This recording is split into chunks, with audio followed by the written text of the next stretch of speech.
It's another week, another set of bad actors, malicious files, and compromised systems. On today's show, we're going to be talking about some of the cybersecurity news and cutting-edge intel being shared by our awesome community in the LimaCharlie Slack channel, and a huge thank you to all those folks that take the time to share the knowledge with the rest of us.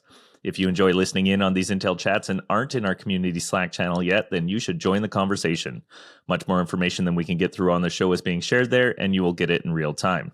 You can join the Slack channel at slack.limacharlie.io. And as always, for these chats, I'm joined by the one and only Matt Bromley. How you doing today, Matt?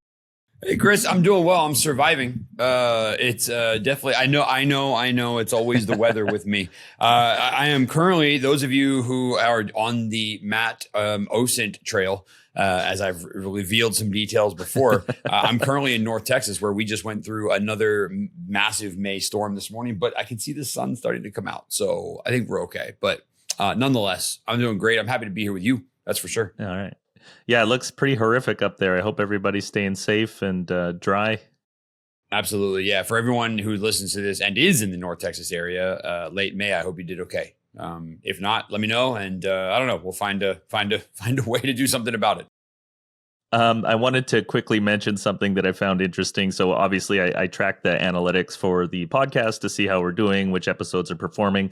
And yesterday I noticed we hit the number one technology podcast on Apple Podcasts in Sierra Leone. Ooh. So yeah, if you're listening to this and you are from Sierra Leone, send me an email at defenders@limacharlie.io and I will ship you a t-shirt because I love that. Awesome. Yeah, great. Huge thanks to whoever that listener is. That's I like to think there's maybe a dozen.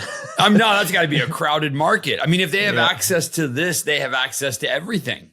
So that's right. That's great to hear. Awesome. Well, thank you, Sierra Leone, for putting us at the top of the charts.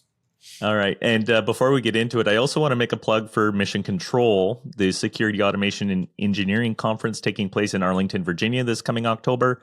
It's the second year for this conference, which was an incredible event last year. Great location, amazing people, and knowledge you won't find anywhere else. Ticket sales are open to the public now, and they are accepting CFPs until June 28th. You can learn more at missioncontrol.org. That is MSSN CTRL.org.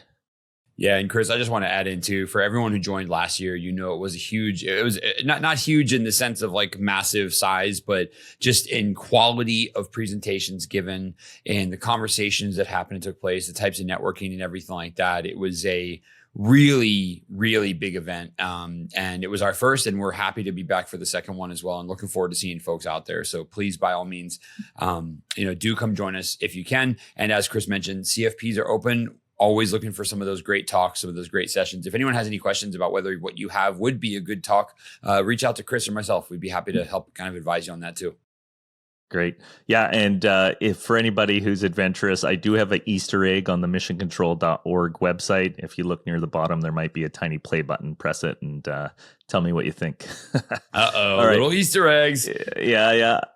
Okay, so let's get to the intel. And one thing I found interesting in the Slack channel this week is that a couple of folks started sharing different scripts for disabling Windows Defender. I was really intrigued by this. Outside of it being interesting, is there any legitimate reasons for defenders needing to disable this, or is this simply just to look at the methodology that a bad actor might use so we can create detections around it? I'm just really hoping it's the latter. Chris, now that being said, look, in my career, I've seen disablement. I'm not sure. I've seen scripts that disable certain pieces of software for pretty much any piece of software you can think of. In some cases, this is a legitimate IT function. You might have a gold image, and Defender's the example here, but it could be anything. You might have a gold image with a thing configured and you don't want that thing to be there. So you have kind of an uninstall script that runs in the very beginning, or maybe during like an IR you change, or maybe during a change window, there's a change in software or running software or things like that. There certainly are some reasons. They just fail to sometimes catch me when they get explained. I view it as one of those, like, if it's running, it is. If it isn't, then okay. If corporate policy says it should be, then it should be. And if you don't use Defender, and then don't enable it or don't turn it on, right? It's not like Chris, it's not like that prank cat switch, which just turns itself on every time you turn it Yeah. off. You know what I mean? It's not like that. It's like if the software is off, then just deploy a version that has it off and you're good to go. I think it's more understanding the ways that it can be done so that we can write detections for it. All right. Thanks for giving me some frame around that. The first one I've picked up from dark reading, researchers have identified a new malware called GhostEngine, which targets vulnerable drivers to disable endpoint detection and response or EDR solutions. This malware is part of a broader crypto mining campaign and has been attributed to an intrusion set called REF4578 by Elastic Security Labs. GhostEngine can terminate EDR agents and ensure the persistence of the XMRig miner, which is used to mine Monero cryptocurrency. Gotta say, I was never really sold on crypto. The early adopters sold it as this revolutionary technology that would change the world, and it just seems to be such a huge part of what drives cybercrime. Yeah, it's Chris, I think I've been on the fence about this before on this podcast. Like sometimes you get these super, maybe advanced is not the right word, but these really technical capabilities, or some threat actor put time into building out a thing. And it's kind of like you read a really, really good book and then you're like 90% of the way through the book and you're like, oh my gosh, the character arcs, the stories, the plots, the scenes, everything has been absolutely amazing. And then you turn the page and it says, and everybody dies at the end. And you're just like, really? What the heck? You know, that's how I feel when you read about these things. And it's like, look at all these beautiful graphics, these drawings, this amazing shellcode injection, drivers, everything. It's like, oh my gosh, what is all this for? What ape? Oh, it's coin mining. Got it. Yeah.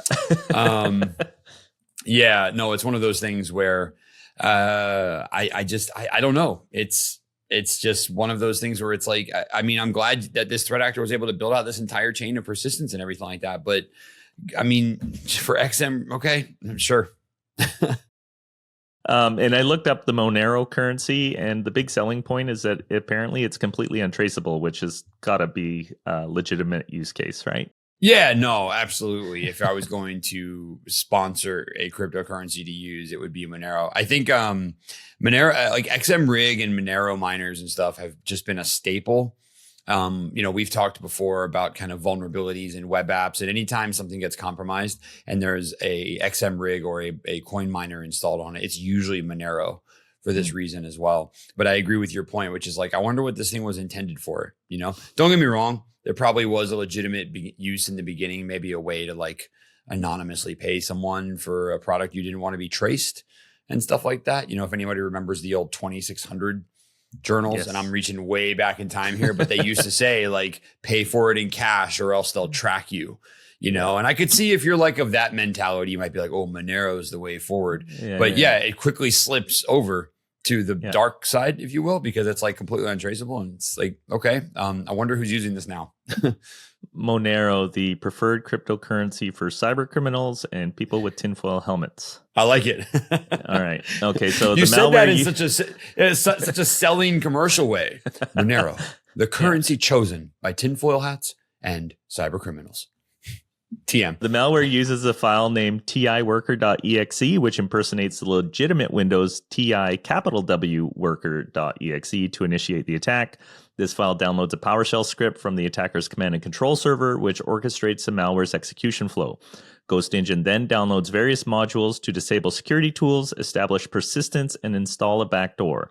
It also attempts to clean previous infections and disable Windows Defender. Maybe this is where the chatter about disabling Windows Defender came from. Yeah, it's possible. Actually, now that you mention it, maybe it is from there as like kind of a tie back way where like, oh, we're seeing adversaries do this thing and everybody's kind of hopped up on it from a detection perspective. But yeah, that might be a good point. So Elastic's researchers highlighted the malware's complexity and the detailed methods it uses to evade detection. GhostEngine includes an EDR agent controller and a miner module written in C++ to terminate EDR processes before installing the crypto miner. Additionally, a PowerShell script functioning as a backdoor allows remote command execution. The researchers also observed the malware, naming it Hidden Shovel, and noted its two-stage approach to disabling EDR and installing a backdoor. Both research teams emphasized the malware's primary goal of bypassing corporate network security to mine cryptocurrency. For detection, researchers recommend monitoring for suspicious PowerShell executions. privilege escalation, and the deployment of vulnerable drivers. They also suggest looking for network traffic to known mining pool domains and unusual behavior patterns such as local scheduled task creation, unusual parent-child process relationships, and tampering with Windows Defenders. This one seems like something folks should be on the lookout for. If anything, I could see other threat actors learning from this one. Yeah, or vice versa, Chris. I think they learned very much from other threat actors too. I mean, just to be very clear, no shade. What Elastic called out is 100% correct, but like suspicious PowerShell, privilege escalation, vulnerable drivers, task creation, tampering with Windows Defender, like folks, not for nothing, but these are table stakes. These are table stakes for detection mechanisms. Like, it's 2024. We should be upgrading PowerShell to versions that enable very detailed and verbose logging. We should be monitoring those logs. Unusual parent-child combinations. Like, if you have an EDR capability and you don't have the ability to detect that yet, you need to seriously ask, like, hey, what can I see with this? Because these are very, very common adversarial techniques. And not to say that so common that they don't ever have, that it's just forget about it. We're not going to be able to defend against them. But this team brought like pretty much a catalog of well-known techniques to the table. And that's what they've been using to, execute these tasks and everything like that. I mean, achieve their objectives, if you will. The other thing I thought that was interesting that was brought up was, from a detection perspective, is the tampering of Windows Defender.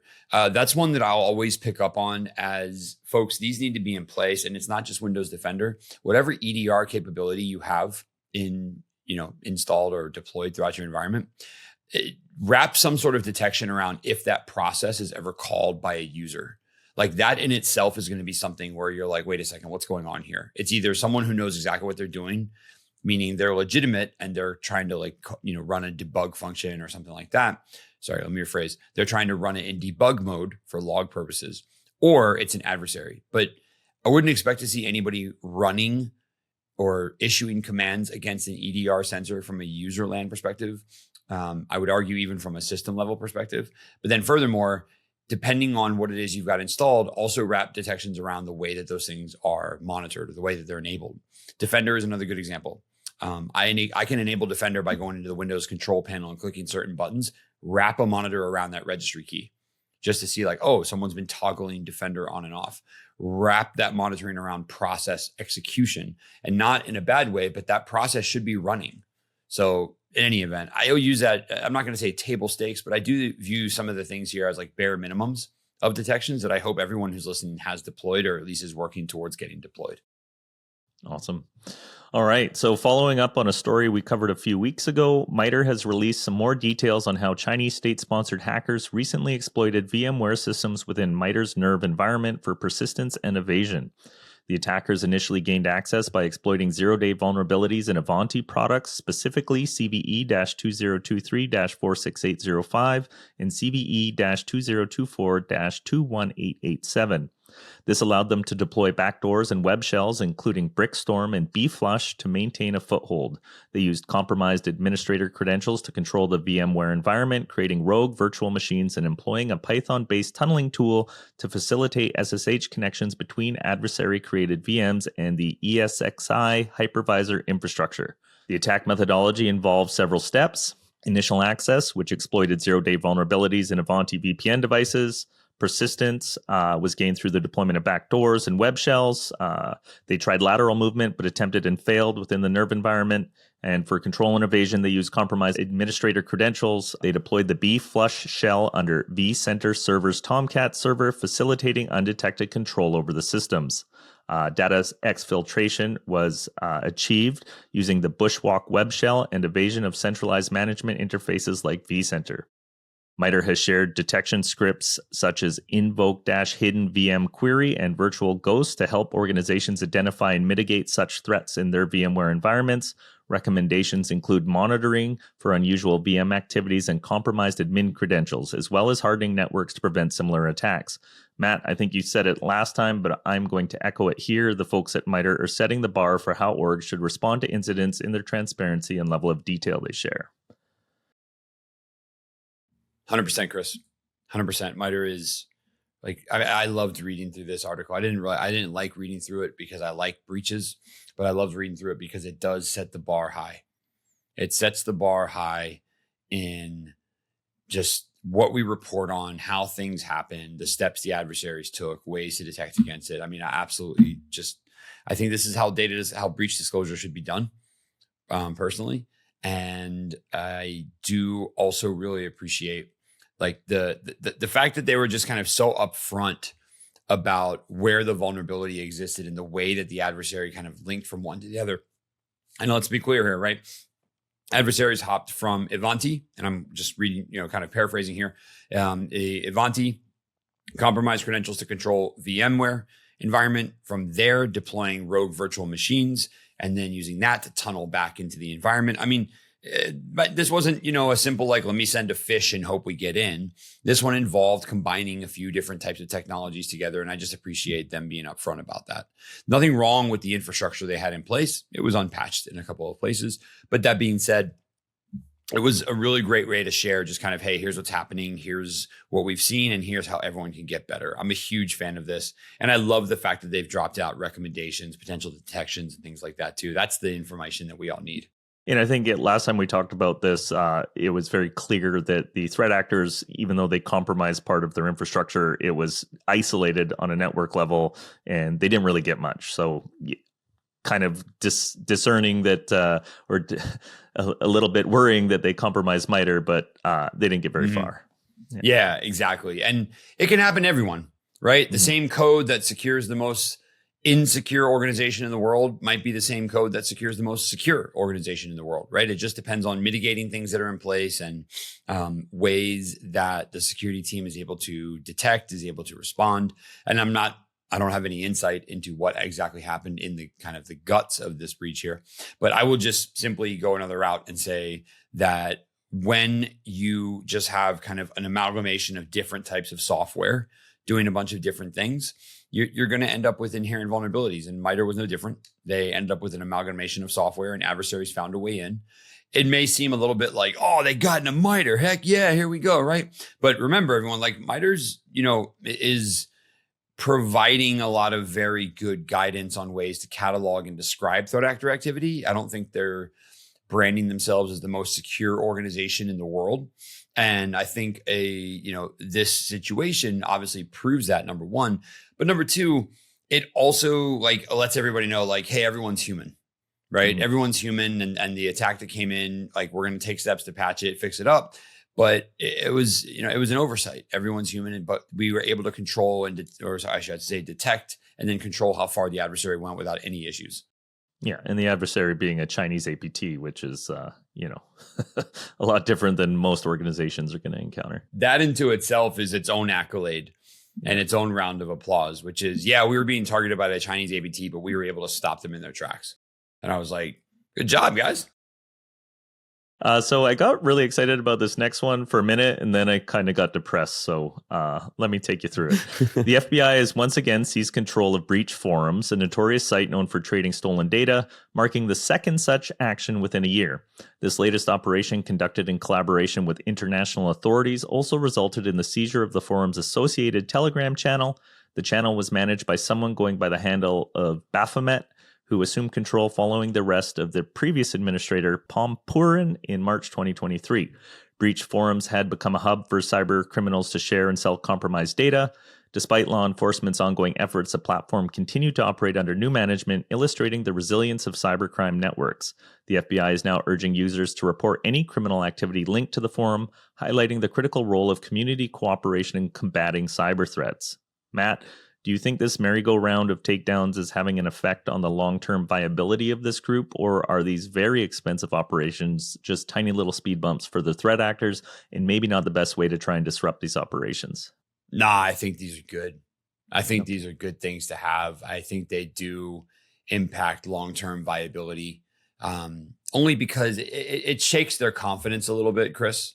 I feel like if you were able to just run your illegal underground, breach forum site for 10, 15 years and no one would say anything, it would just be a little kind of like, what the heck? But the fact that they do pop up kind of like that whack-a-mole game and some of them do get knocked down shows you need to be even, I don't want to say more careful, but defenders, these law enforcement organizations, these law enforcement kind of consortiums are getting very, very good at finding out where you are and what you're doing. And that might deter some folks from actually doing this in the future. So I think it's a good thing. I would love to see more of it, obviously, but the flip side is adversaries are going to continue to get smarter and smarter. And we might see some long stretches from one detection or one kind of infiltration to the next. But luckily, they still keep happening, and I'm a fan of them. I hope we continue to see this, because folks who are doing this kind of stuff should be brought down.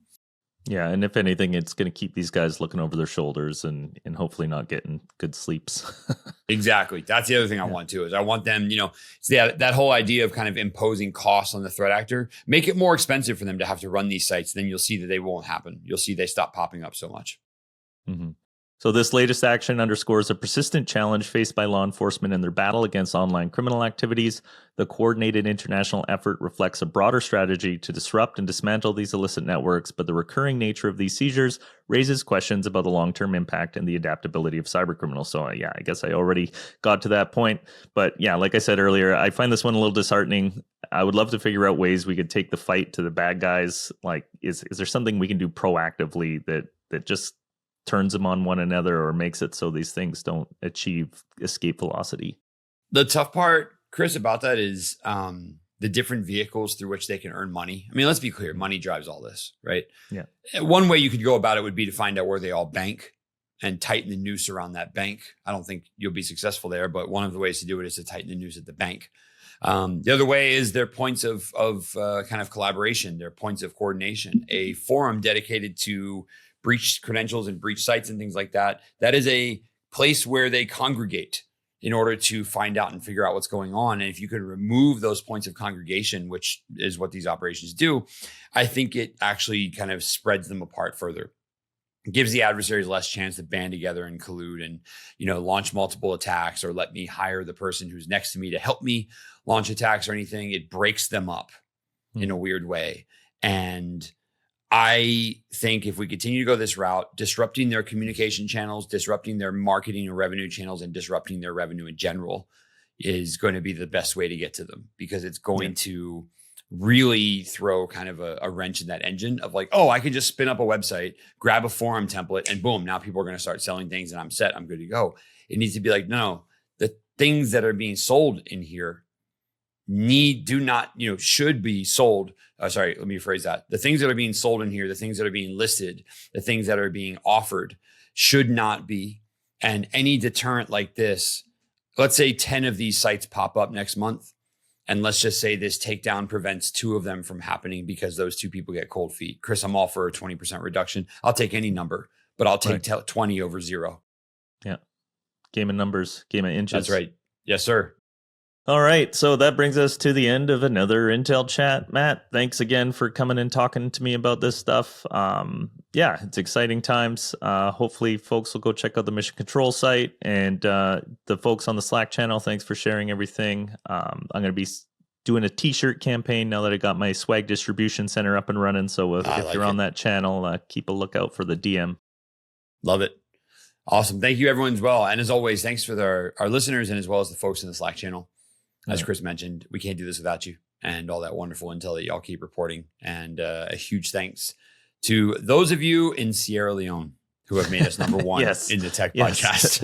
I think that's the first number 1 we've got. We've cracked top 200 in Canada, the US, and I think we do pretty well in like Finland and Iceland. There's a couple places, but I'm pretty sure that's the first number 1 we've hit. So Chris, in the Olympic Games of the Cyber Defenders podcast, the only flag flying right now is the Sierra Leone flag at the beginning. Right. That's right. Okay, awesome, man. Take care. Great to be here. Thank you.